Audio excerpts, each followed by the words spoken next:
It took Aegon the Conqueror 3 dragons to capture 6 of the 7 kingdoms in Westeros. So what happens when someone acquires, let's say, a dozen of these beasts? Well, they become the strongest house in the entire continent. House of the Dragon is all about this. It's literally in the title, and in this video, we'll be looking at all the dragons we've seen so far in the show. So let's get right into it. First up, what's the role of dragons been so far? Dragons have been a part of Westeros history since the very beginning, as it was 3 dragons that brought the whole continent together. Aegon the First, Visenya and Rhaenys rode their beasts, Balerion, Vhagar, and Meraxes from Valyria to Dragonstone, and conquered everything in their way. We also can't forget that it was Balerion, aka the Black Dread, whose fire melted the swords to form the Iron Throne. In Game of Thrones, it was again 3 dragons that shaped the voyage of Daenerys Targaryen, though by the time she reached King's Landing, she only had 2. But look at what just 2 dragons did to an entire city. Now, the prequel is all about dragons, and we have no complaints. We're getting the original dragon pit that houses almost 17 dragons, and spoiler, we'll be looking at 6 of these in this video. But before that, haven't you ever wondered why only House Targaryen has all the dragons? Is it because they're from Old Valyria? The correct answer lies in the motto of House Targaryen: fire and blood. Yep, the blood of the Targaryens seems to have Valyrian magic in it, which allows them to claim and ride the beasts. This is why Jon was able to tame Drogon in Season 7, and eventually ride Rhaegar in Season 8.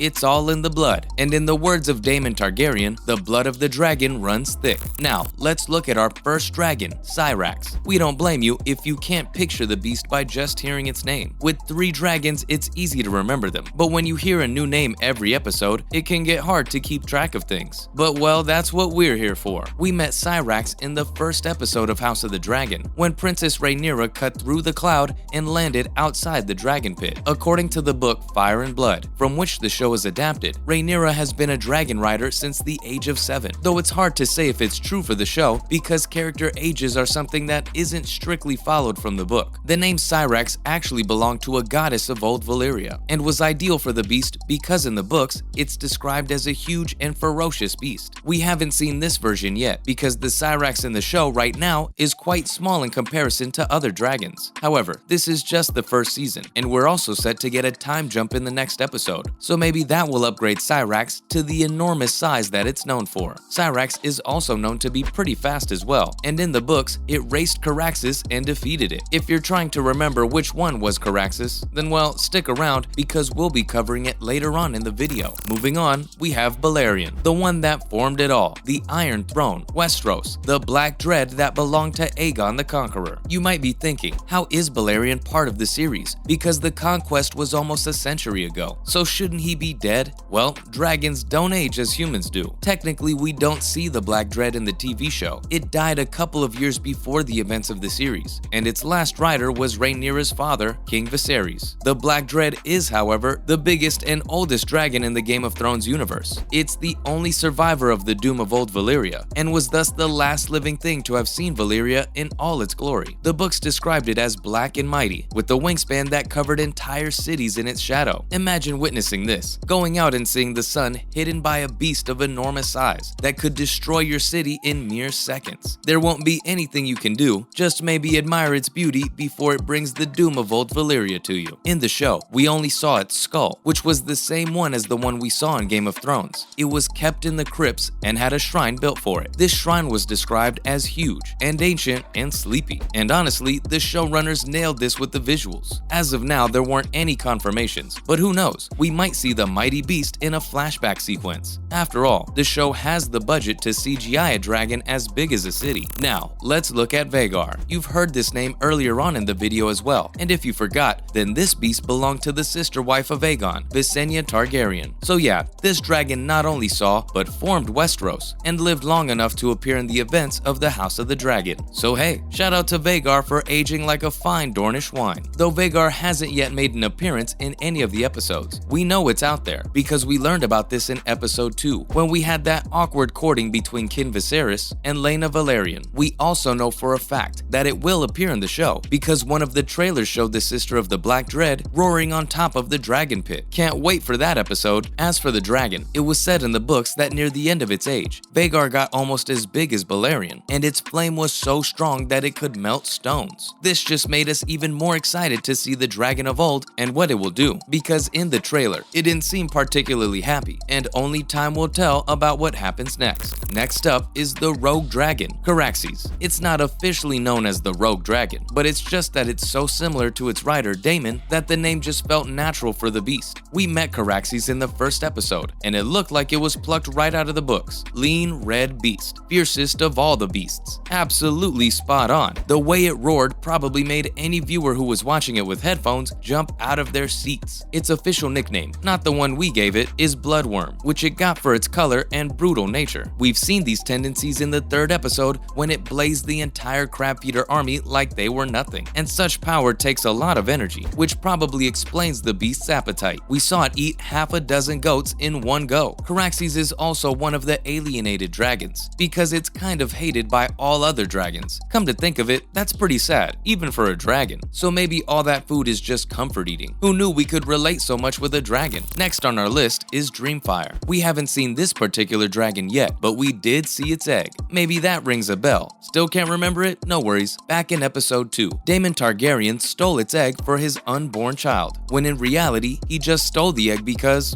he's the rogue prince. This was the same egg that Rhaenyra chose for her baby brother, who sadly passed away in the same episode. Dreamfire is probably the most beautiful of the bunch. Its scales are blue and silver, and once belonged to the queen that never was. Its eggs are of silver, which is pretty rare considering how most others just lay plain yellow ones. It's likely we'll be seeing it in the upcoming episodes, and you probably won't have any trouble remembering its name. Those blue and silver scales will be hard to forget. And last but not least is Seasmoke. Seasmoke is the only dragon whose rider isn't a Targaryen. How is that possible? The pale gray dragon is mounted by Laenor Valyrian, who has Valyrian blood from his father's side, and Targaryen blood from his mother, Rhaenys Targaryen. So yeah, it seems like he's pretty qualified to be a dragon rider. We got a quick look at the beast in episode 3. Though it was only for a brief moment, Seasmoke gave us one of the best scenes in the show so far. We're talking about the scene after Daemon's ambush, when the gray beast came out of nowhere and burned all the archers that took aim at the rogue prince. We'll be getting more of Seasmoke as well, because its rider got married to Princess Rhaenyra in this week's episode. So we guess there'll be a sequence similar to that of Jon and Daenerys, just a couple and their pet dragons. That's a wrap for this video. What's your favorite dragon so far? Let us know in the comments below. Make sure to give this video a thumbs up and subscribe to the channel for more videos like this. See you in the next one.